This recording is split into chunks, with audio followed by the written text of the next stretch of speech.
What more offensive than a presidential tweet? Russia, China, Japan, Mexico, all countries will respect us far more than they do under past administrations. PC Radio with Stu and Rich, Mojo 50 Radio. Welcoming back 2.6 million of you. Wow, is that a humbling number? iHeartRadio, that is the live broadcast. Just search the station Mojo 50 weekdays, Monday through Friday, 6 p.m. Eastern. If you don't catch up with us there because of your busy schedule, don't fret, don't frown, don't trip, don't be sad. You can catch up to us anywhere that you find your favorite podcasts, as well as the exploding YouTube and Rumble channels. Remember, the truth always lives at redvoicemedia.com. Across the nation, the unpopular dictatorial mandates and restrictions continue. They're fighting them in California with the recall Newsom efforts. They're fighting them all over the place, including here in my home state of Minnesota. Joining us now is Representative Jeremy Munson from the Minnesota House of Representatives, representing 23B in that state. Now, you, Jeremy, have been a fierce fighter for the liberation of this state, and many of your colleagues are attempting again to stop this peacetime emergency so-called deal that Governor Walz, I refer to as Governor Tim Jung Walz, the dictatorial regime leader here in Minnesota, continues to shut down businesses, limit the amount of family members that we can gather with at the holidays, group sizes, restaurant capacity. He's crippling the state. And you, again, we're over a year now. Welcome to PC Radio, by the way. Thanks for being here. What are you guys doing? I've seen some recent things here in the broadcasts where you guys are trying to stop this. Can it be stopped? Well, thanks for having me on, Stu. And yeah, I mean, the way that the Emergency Powers Act was written by lawmakers more than a decade ago is it gives the governor the power to declare an emergency for a whole slew of things, but it's really talking about temporary things like fires and floods and chemical spills and industrial accidents. Never in their wildest dreams would they imagine that a governor would try to extend this for such a long period of time. The only way the legislature has the ability to end the emergency and end this unilateral lawmaking authority of the governor is if both the House and the Senate vote to end it. That's what's referred to as a legislative veto, and what the U.S. Supreme Court has found to be unconstitutional because laws should be written by the legislature and then signed or vetoed by the governor, not the other way around. And so it's really a high bar to try to end this, and especially because we have a majority of Democrats in one body in the Minnesota House. Minnesota is the only legislature in the country where it's divided between Republicans and Democrats having a majority in each body. So it's going to be almost impossible for Democrats to overrule their governor of the Democratic Party. And so we're really trying other measures. We're putting pressure on the Democrats to try to come around and go against the governor. But we also are trying things through the courts, challenging it in state and federal court. And we've run recall petitions. We have filed articles of impeachment. And we also are working with counties and cities so they can pass resolutions saying that they're not going to enforce the governor's edicts in their local municipality or county. How long does the governor want this to continue, and why are Democrats supporting this? Well, the governor now is kicking off his campaign for re-election next year. So we'll see what happens when he goes out to rural Minnesota and gets thrown out of a lot of establishments. And maybe he'll come to his senses. He has loosened the restrictions that he's put on businesses, allowing 75% freedom. Or 50% freedom. It's not enough. And it also goes to show that there should not be an emergency in effect when the legislature's in session and we can write laws too. But I think he'll keep his emergency powers through the end of Minnesota's legislative session in May so that he can use that as leverage over the Republican-controlled Senate to negotiate deals, because if they don't want to go along with what he wants, he could still unilaterally spend money or write laws. And that gives him extra leverage in negotiating the budget for the next 2 years and everything else that we're doing. I mean, we're talking about one of the most hypocritical leaders in the union here. First of all, this is the guy who wants, electric cars and solar this and wind that, but yet he drives this 11 mile per gallon truck that he was at the Minnesota drive-through state fair in as he canceled the great get-together here. That's traditionally the biggest event where Minnesotans gather. When his state was locked down, not a lot of us have a whole lot of extra money laying around, Representative Munson. Munson. I mean, the COVID thing has taken us by storm here, and so we don't get to travel. But at the holiday season, Ron DeSantis down in Florida, he has it right. And so where did Governor Walz go? Well, to an open state where he can enjoy his freedom and take his mask off. And, he's over in Wisconsin reportedly with his mask off in some bar or saloon or whatever, just really enjoying himself. So rules for thee, but not for me. And he expects that kicking off the campaign right now is going to produce beneficial results. I mean, I guess I don't know how he feels that this is advantageous for his campaign. No, you're certainly right. And I think that with the economic windfall that Minnesota has had with all of these federal dollars coming in to help out local governments and the state, and now looking at getting an additional $4 billion from the feds in taxpayer debt given to us, there's going to be a lot of new programs and growth that the governor is going to try to direct to people that will be supporting him for reelection, and not be helping the businesses that he's really stomped on the last year. Yeah, and that's a large frustration for people. Specifically, the businesses that burned to the ground by the in-town and out-of-town insurgents, rioters, looters, criminal anarchists, who, by the way, were not wearing masks, the majority of them. Those crowd sizes were definitely over what the governor allows and what the attorney general is enforcing. Now, in Lakeville, Minnesota, there's a bar called Alibi and a restaurant.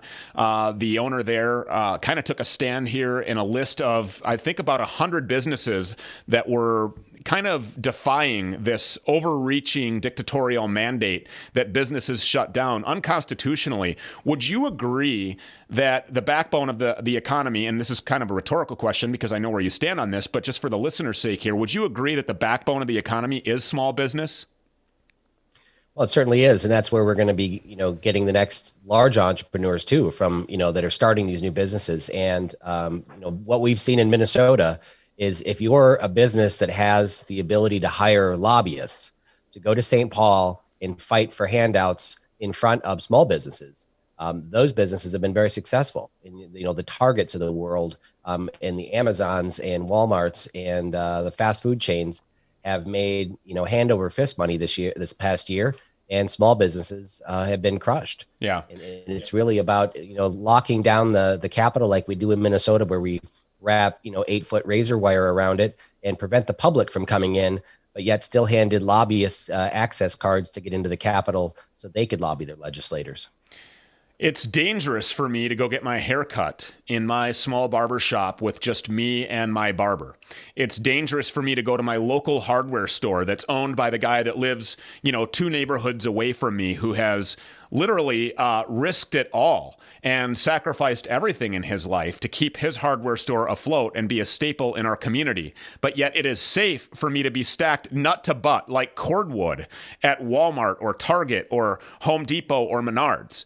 The hypocrisy is just right out in front of everybody's face. Do you see that as probably the biggest source of frustration amongst Minnesotans and then Americans around the country?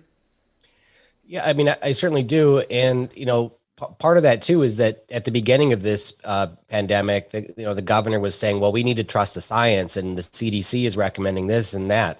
And now we're finding that the governor is more restrictive than the CDC and the WHO are on their guidelines.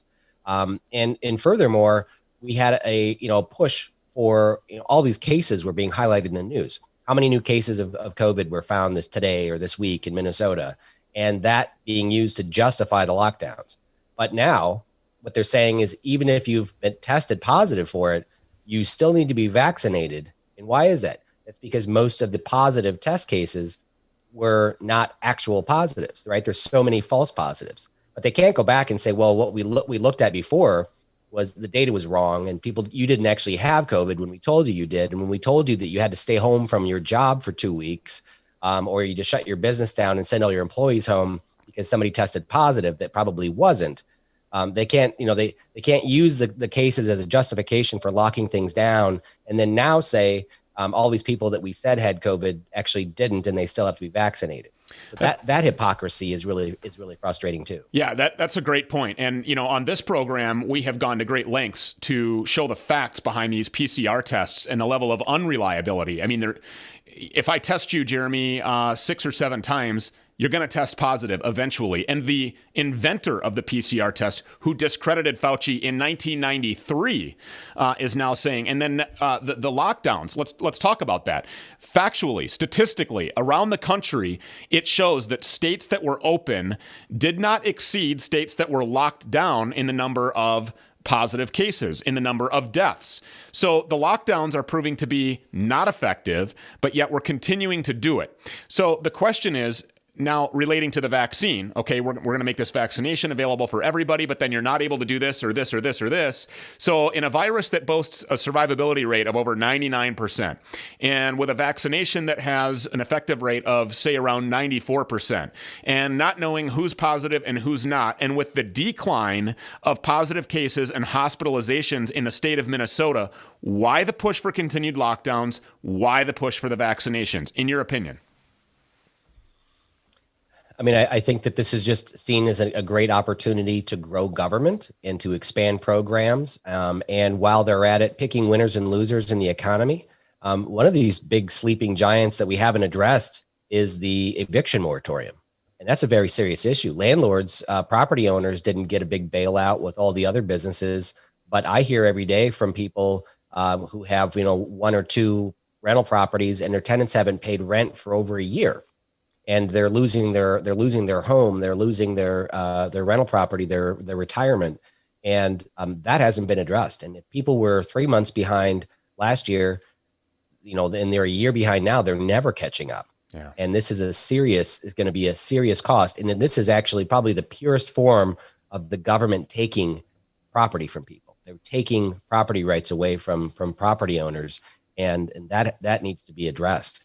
And that's going to be billions of dollars that the state would be liable for if they're going to make right by all these property owners. Yeah. We look at the physical stuff about can't go to your favorite restaurant, but those are the types of things right there, like you just mentioned, that a lot of people don't think about. It's devastating to the state of Minnesota and to democratically controlled states across the country. How do people specifically in the state of Minnesota get involved if they've had enough, if they want to voice their opinion, and if they want to take the power back as the people of Minnesota, where it's supposed to be? How do they get involved in this effort to stop the tyrannical efforts of Governor Tim Walz?